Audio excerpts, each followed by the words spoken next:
de, des limites du terrain, quand tu as sanctifié toute ta concession et barricadé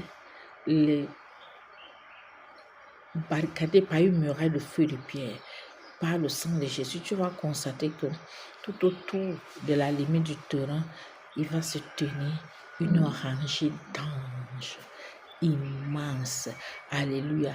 Donc, ils se tiennent de façon serrée pour protéger la maison et personne ne peut s'infiltrer entre eux. Parfois, c'est épaule contre épaule. Parfois, ils se tiennent par la main. Alléluia. Donc, c'est vraiment une rangée. Comme on dit, scellée par une muraille.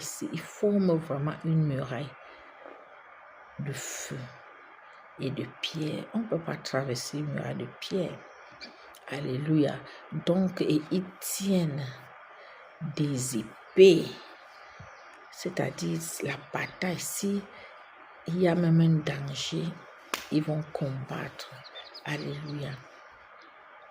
Je me rappelle quand j'ai lu le livre de Rebecca Brown. Rebecca Brown disait que dans son livre Un vase d'honneur, elle disait qu'elle avait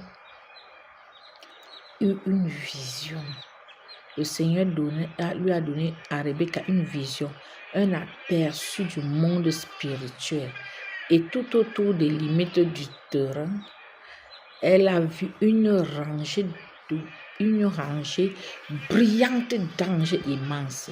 Ils se tenaient épaule contre épaule, le visage tourné vers l'extérieur, c'est-à-dire qu'ils regardent bien ce qui se passe. Et ils portaient des vêtements d'un blanc éclatant avec des ceintures d'or. Et ils tenaient une épée à la main. Alléluia, l'épée est toujours flamboyante. Ils étaient tous silencieux et immobiles, comme s'ils attendaient. Alléluia.